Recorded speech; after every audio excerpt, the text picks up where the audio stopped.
En aquel tiempo, Jesús llegó a Nazaret, entró a la sinagoga y dijo al pueblo: Yo les aseguro que nadie es profeta en su tierra. Había ciertamente en Israel muchas viudas en los tiempos de Elías, cuando faltó la lluvia durante 3 años y medio, y hubo un hambre terrible en todo el país.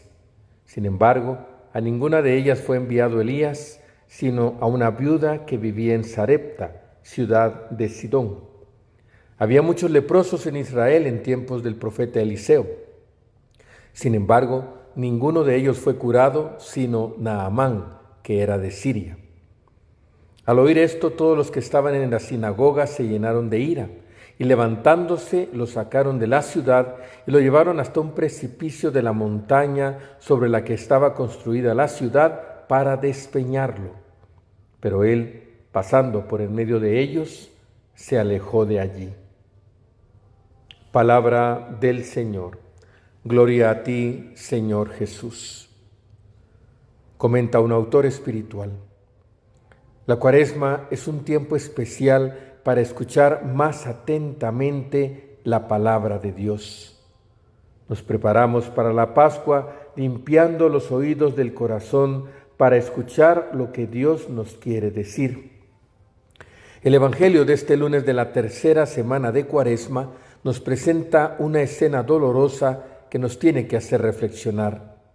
La escena en la sinagoga de Nazaret, donde la palabra de Dios no fue recibida con fe, sino con indignación.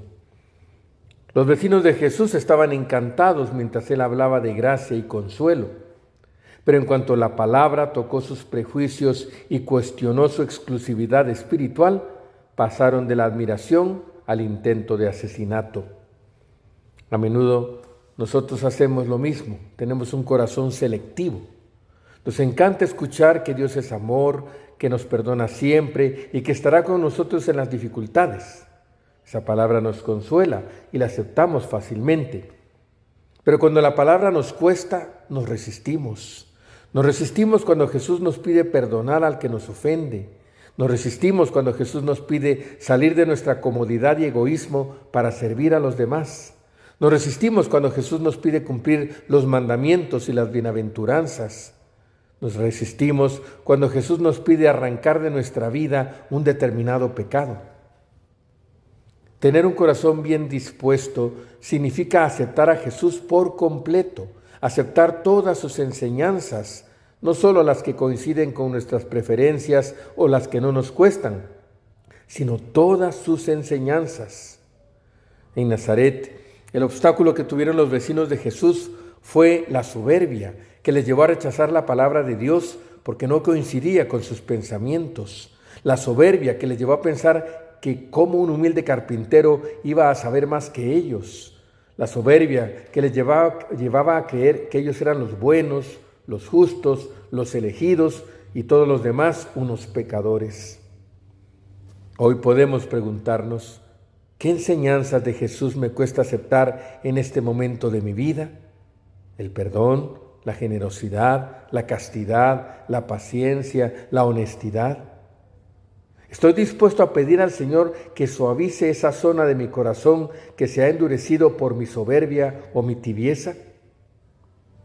Todos corremos el riesgo de pensar que ya lo sabemos todo sobre el Evangelio, que ya cumplimos suficientemente como católicos.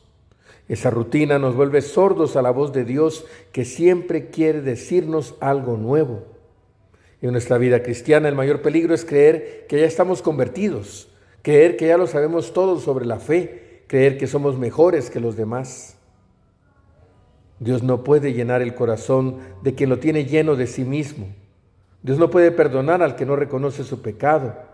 Dios no puede salvar al que se cree tan justo que piensa que no necesita ser salvado. Pidamos al Señor que nos conceda tener un corazón humilde, un corazón bien dispuesto a escuchar su palabra, un corazón contrito y humilde. El Evangelio de hoy termina con estas palabras: Jesús, pasando por en medio de ellos, se alejó de allí. No permitamos que Jesús se aleje de nosotros por la dureza de nuestro corazón, por la soberbia de nuestro corazón.